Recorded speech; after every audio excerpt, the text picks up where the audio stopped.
C'est pour cette raison, je dis que ceux à qui il avait confié la défense de la nationalité, ils pensaient que c'était un droit seulement qu'il fallait le poser. Mais comme il ne connaît pas la culture des Ivoiriens, il ne connaît pas la Côte d'Ivoire, Alassane ne connaît pas la Côte d'Ivoire, il connaît seulement l'Europe là-bas et puis le Burkina. Il faut qu'ils se disent, la Côte d'Ivoire n'est pas le Burkina. Et deuxièmement, les Burkinabés qui ont travaillé ici, ils ne sont pas venus en tant qu'esclaves.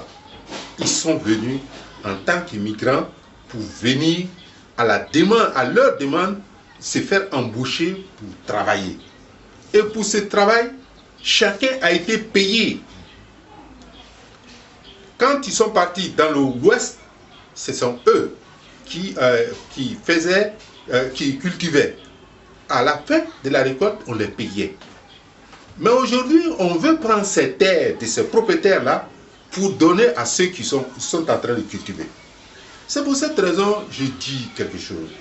Le problème se pose comme si vous dites à un maçon de venir construire votre maison. Après avoir construit la maison, il dit, c'est moi qui ai construit, donc c'est pour moi. C'est-à-dire, il récupère la maison. Je ne sais pas dans quel pays on peut faire. Alors, Alassane pense que les 47% de la population étrangère, plus d'autres qui sont en Côte d'Ivoire, il lui suffit ça pour être élu en 2015. Mais je l'avertis que jamais la Côte d'Ivoire aura encore une situation, aussi noire que son temps que nous avons vécu. Aucun Ivoirien n'acceptera qu'il soit encore président de la Côte d'Ivoire, parce que le mal a trop duré. Alors, je voudrais poser la question. Aujourd'hui, j'ai même l'impression que Alassane Draman Ouattara a bien concocté son plan. Étant donné qu'aujourd'hui, on voit à la tête de beaucoup d'entreprises ivoiriennes, à la tête des entreprises ivoiriennes, il y a des Burkinabés. Est-ce que ce n'est pas encore une bombe qu'il veut placer? Est-ce que ce n'est pas un plan qu'il a préparé pour être là au pouvoir? Oui, quand vous dites les entreprises, les plus graves, c'est le port de San Pedro. Le port de San Pedro est occupé par un natif. Et quand bien même de façon droite, il est ivoirien, alors qu'il est du Burkina Faso. Et dans pratiquement toutes les animations, aujourd'hui même à la construction, même des ministères, ce sont des Burkinabés. Alors, comme si la Côte d'Ivoire n'a pas de cadre. Or, j'ai eu à parcourir dans l'Abidjan, j'ai tellement vu des maîtrisards en droit, en sciences économiques, des jeunes experts comptables, des ingénieurs de toutes sortes, sortis des grandes écoles européennes, qui ne peuvent pas venir parce qu'ils savent que les postes qu'ils doivent occuper sont occupés par des Burkinabés en général. Nous ne sommes pas contre les Burkinabés, mais ça c'est un scandale. C'est un crime. C'est un crime. Parce que tu es un homme, on peut résorber ça. Mais empêcher des hommes d'une nation à se développer avec ses valeurs, je pense que c'est le plus grand crime on doit pouvoir déceler. Et c'est pourquoi l'histoire retiendra que Alassane n'a pas donné le pouvoir aux Ivoiriens et il a donné le pouvoir seulement à des Burkinabés en majorité. Et je pense, je reviens encore sur les 1 million d'emplois qu'il a dit que la Côte d'Ivoire, on va créer 1 million d'emplois en 1 an ou en 5 ans. Mais imaginez un peu, l'ensemble de ces emplois-là, c'est donné à de nos Ivoiriens. Regardez à la police, on a mis des gens, des Burkinabés qui ne savent même pas lire et qui sont partis à la direction de la police avec leur carte d'identité burkinabé pour montrer. Et qui rentrent dans la police nationale. Dans l'armée, c'est la même chose. Dans la gendarmerie, c'est la même chose. Mais c'est un scandale. C'est un scandale. Et s'ils n'arrêtent pas ça, c'est grave pour le pays. C'est grave. Parce que les Ivoiriens voient. Mais ça, c'est une bombe qu'il est en train de préparer. Et deuxièmement, le troisième pont qui s'est construit, les véhicules même qui sont partis là-bas, qui sont sur le chantier, étaient immatriculés Burkina Faso. Alors que nous avons ici des camions qu'on pouvait louer. Nous avons des camions. Nous avons des transporteurs. Mais pourquoi on n'a pas donné ce travail-là à des Ivoiriens? On n'a pas employé des Ivoiriens pour être manœuvres, pour être maçons, pour être n'importe quoi. On a donné seulement qu'à des gens burkinabés. Donc c'est pour cette raison, il faut que les gens sachent, les Ivoiriens sachent. Le pays là appartient aux Ivoiriens. Ça n'appartient pas à qui que ce soit. Ça n'appartient pas aux Burkinabés, ni aux Maliens, ni aux Guinéens, ni aux Ghanéens. Ça appartient aux Ivoiriens. Et les postes les plus sensibles doivent être donnés à des Ivoiriens. Et je me battrai toujours, je me battrai jusqu'à la fin de mes jours pour que les Ivoiriens occupent les vrais postes de responsabilité. Si par hasard, nous avons des amis, parce que les Ivoiriens, les étrangers qui sont nés ici, ils n'ont pas la même culture telle que lui pense. Ceux qui sont ici, ils ne se sentent même pas autre chose que Ivoiriens. Et puis ils ne sont pas aussi méchants que tels qu'il est en train de présenter les hommes du Nord. Les hommes du Nord sont très sensibles aux problèmes. Et jusqu'à ce jour, les Djoula même qui viennent d'un village, ils appellent les villageois Djetiri, c'est-à-dire ceux qui les reçoivent. Et ils ont eu toujours à les respecter. Et le développement de chaque village, chaque ville, s'est fait avec la complicité de ces Djoula-là. Et ce sont ces Djoula, ces étrangers et ces gens du nord de la Côte d'Ivoire qui ont permis à la Côte d'Ivoire de se développer aujourd'hui.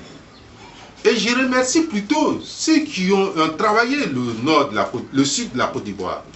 Et je pense qu'avec la libération de Gbagbo Laurent, une autre dimension de la Côte d'Ivoire va être atteinte, c'est celui du développement réel, avec les mines d'or, les mines de bauxite, les mines de diamants qui se trouvent au nord-est, au nord-ouest. Avec l'exploitation de tous ces gisements-là, la Côte d'Ivoire, le nord surtout, va pouvoir se développer.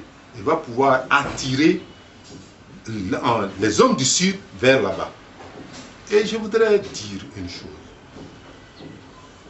L'homme du nord n'est pas raciste. Mais la politique d'Alassane fait en sorte aujourd'hui que la haine commence à s'installer. Mais je pense qu'avec les différents développements que j'ai faits, avec mon obstination, avec la ténacité qui m'habite, les Ivoiriens au départ qui refoulaient ma contribution pour la Côte d'Ivoire ont commencé à comprendre. Et c'est pour cette raison, bon nombre, à force que je vais parler, bon nombre d'Ivoiriens disent aujourd'hui Gbagbo Tatreka Fissa.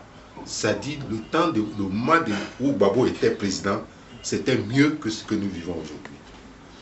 Un pays, ce n'est pas seulement de l'argent, mais c'est l'humanisme. Gbagbo avait en lui, il a en lui cet humanisme qui dépasse même l'être humain.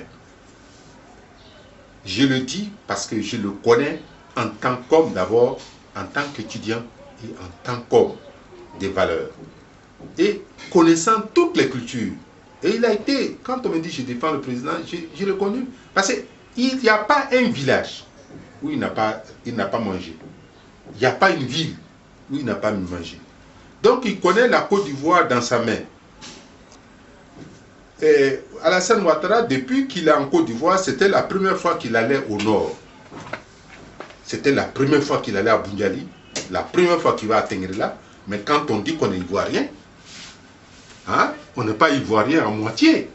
On n'est pas ivoirien parce que vous habitez une palace à Abidjan. Mais pourquoi, lui, avant d'aller là-bas, il devait construire un château? Il n'a qu'à copier sur les présidents qui sont passés en Côte d'Ivoire. Oufoué a construit à Yamoussoukro, Bédié a construit chez lui, Gueye a construit dans son village. Pourquoi lui? Alors il peut s'offusquer pour dire qu'on a négligé le Nord. Mais c'est lui qui a négligé le Nord. s'il est de la Côte d'Ivoire. C'est lui qui a cru que la Côte d'Ivoire comment ça s'appelle, se trouve au Burkina Faso, c'est-à-dire à Ouagadougou. Parce que c'est là qu'il a construit. Ou bien, on se trompe, ou peut-être on a une autre vue de la dimension de la Côte d'Ivoire.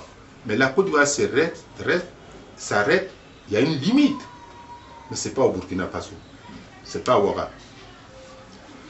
Alors, aujourd'hui, que vous inspire le tandem Alassane Dramane Ouattara et Soro? Oui, mais vous savez, Soro, c'est cet homme qui a commencé une révolution, parce qu'on l'a poussé, mais il n'a pas su finir. Je dirais un mot de Soro. Soro, s'il était un homme de révolution, il n'allait pas le laisser, il allait continuer et chercher à être le président pour permettre aux Ivoiriens d'organiser des élections. Et lui ne participant pas, il devait être l'arbitre de cette révolution, de cette élection. Malheureusement, il s'est pressé un peu, il a occupé des postes, et aujourd'hui, il est un esclave d'Alassane. Dans la mesure où on sait aujourd'hui que